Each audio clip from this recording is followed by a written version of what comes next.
नहीं देखा होगा श्री राम का इतना बड़ा चमत्कार। 1000 साल पहले का रहस्य निकला।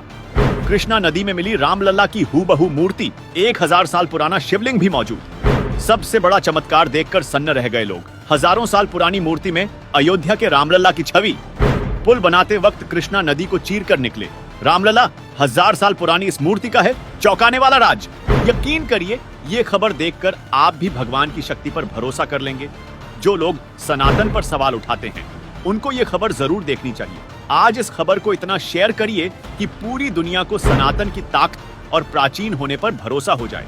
हजारों साल पुराने रामलला कृष्णा नदी का सीना चीरकर बाहर आए हैं। इस मूर्ति को देखकर आपको भी लगेगा कि ये मूर्ति तो बिल्कुल वैसे ही है जैसी रामलला की प्रतिमा अयोध्या धाम में स्थापित की गई है। लेकिन हजारों साल पहले ऐसी ही मूर्ति कैसे बनाई गई थी और ऐसा क्या हुआ था जो ये मूर्ति अब तक लापता थी। इधर जैसे ही रामलला अपने दरबार में विराजमान हुए, हर जगह से सनातन की ताकतें बाहर आना शुरू हो गई। अगले 2 मिनट में आपको वो छात्मकार दिखाने जा रहे हैं जिसे देखकर आपको भी शायद भरोसा ना हो, लेकिन ये सच है। तेलंगाना कर्नाटक बॉर्डर के पास कृष्णा नदी के किनारे सदियों पुरानी भगवान विष्णु की मूर्ति और एक शिवलिंग को बरामद किया गया है। ये मूर्ति कर्नाटक के रायचूर में एक पुल निर्माण के दौरान बाहर आई है। ऐसा माना जाता है कि मूर्तियां 11वीं या 12वीं सदी की हो सकती हैं। लेकिन सबसे खास बात यह है कि भगवान विष्णु की प्रतिमा अयोध्या में राम मंदिर में प्राण प्रतिष्ठित रामलला जैसी है। दशावतार प्रतिमा के चारों तरफ एक आभा मंडल है जिस पर भगवान विष्णु के सभी अवतारों को उकेरा गया है, ठीक वैसे ही जैसे श्री रामलला की मूर्ति में कलाकारी की गई है। फिलहाल भगवान विष्णु की मूर्ति और शिवलिंग को भारतीय पुरातत्व सर्वेक्षण यानी ASI ने अपने कब्जे में लिया है। मूर्ति और शिवलिंग का परीक्षण किया जाएगा, लेकिन अनुमान लगाया गया है कि ये दोनों ही करीब 1000 साल पुराने हैं। लेकिन ये मूर्ति और शिवलिंग अब तक गायब क्यों थे, इसको लेकर भी कुछ बातें सामने आई हैं। ऐसा माना जा रहा है कि इस्लामिक आक्रमणकारियों से बचाने के लिए इन मूर्तियों को वहां दफन कर दिया गया होगा, जिस वजह से ये अभी तक नदी में दबी हुई थी। लेकिन पुल बनाते वक्त अचानक ही ये मूर्तियां शक्तिनगर के पास कृष्णा नदी से बाहर आ गई।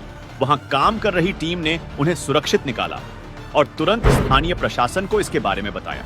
जांच करने वाले पुरातत्वविदों का कहना है कि यह मूर्तियां 11वीं या 12वीं शताब्दी ईस्वी पूर्व की हैं। प्रसिद्ध इतिहासकार के अनुसार 10 अवतारों को दर्शाने वाली आभा के साथ खड़ी भगवान विष्णु की मूर्ति 11वीं सदी के कल्याण चालुक्य वंश की मानी जाती है। इन मूर्तियों को तराशने के लिए इस्तेमाल की गई हरी मिश्रित चट्टान कल्याण चालुक्यों के समय से उनकी उत्पत्ति का संकेत देती है।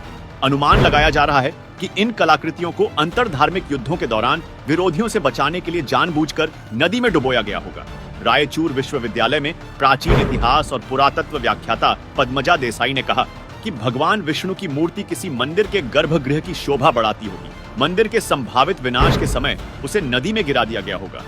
कृष्णा बेसिन में पाई गई मूर्ति अद्वितीय विशेषताओं को प्रदर्शित करती है। भगवान विष्णु की दशावतार मूर्ति मत्स्य, कूर्म, वराह, नरसिम्हा, वामन, राम, परशुराम, कृष्ण, बुद्ध और कल्कि सहित भगवान विष्णु के 10 अवतारों को दर्शाने वाले एक छाप से घिरा हुआ है। प्रोफेसर ने भी मान लिया कि यह प्रतिमा रामलला जैसी ही है।